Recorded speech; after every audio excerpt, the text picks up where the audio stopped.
the generation that had gone before me had laid an inordinate amount of groundwork for my generation that was coming into the firm. Having said that, there were still only a handful of women partners. But what was really important is that there were senior men at the firm. I put Steve Voke in that category. I put Bob Deneen in that category. And I think today the word that people would use is that they weren't just mentors, they were sponsors. I remember vividly, and I was still a young associate, the Morgan Stanley IPO. Steve Voke was in charge of the deal. And what was interesting is that the team, this is the capital markets team and the employee benefit side of the team that was doing this, was all women.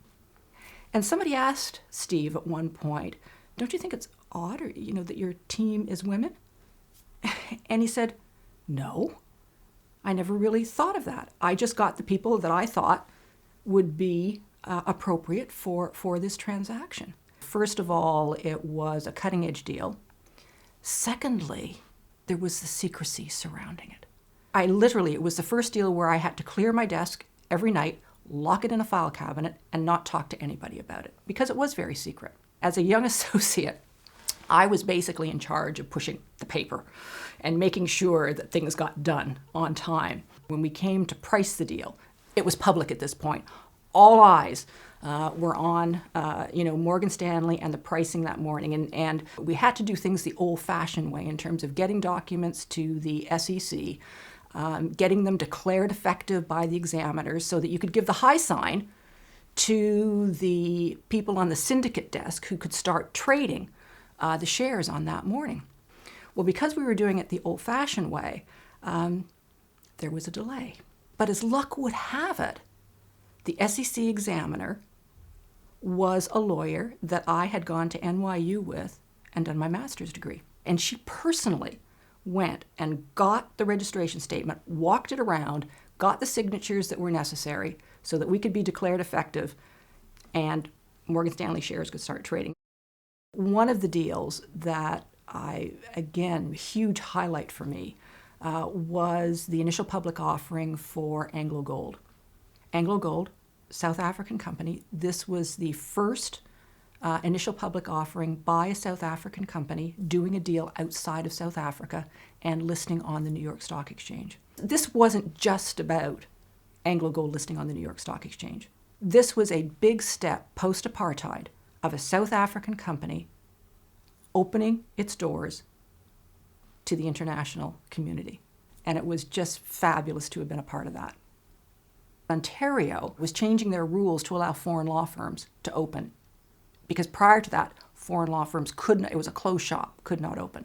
So we worked with the regulators in Ontario to help frame the rules, and we became the first foreign, they called us, U.S. law firm to open in Toronto. So we opened the office in 1989, and it was myself and one secretary. And then it was a year later that I made partner. The growth of the London office is really interesting.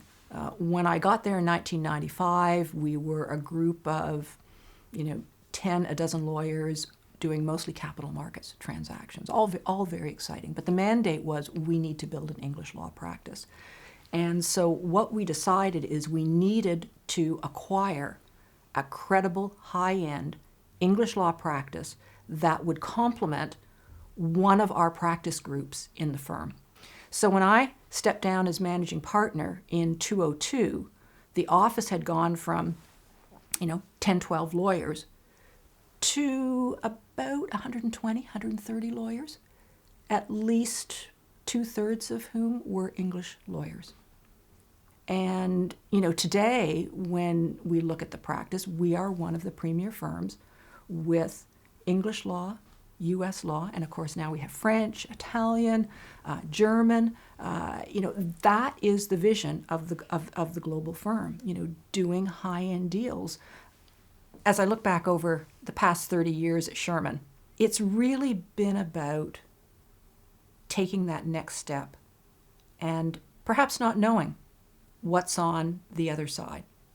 And as I look at whether it was the first day I walked into the firm and had to take the next step to do something that I had absolutely no idea whether it was going to work out or not, or whether it was signing that lease for the Toronto office that I had no idea whether it was going to work, or moving to London, a country that I didn't know anybody over here. It was, in effect, stepping into the abyss. And so for my career, I didn't have the master plan worked out. It was really about saying, right, I'm in an organization which is going to support me, is providing me with these opportunities, is willing to take a chance on me, is willing to take a risk on me, and so I now need to take the next step, and then the next step after that. So last year I joined 2 boards, one in the energy sector and one in the mining sector.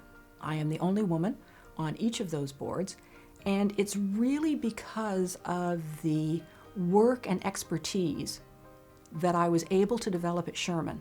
You do need to take initiative, take risks, be bold.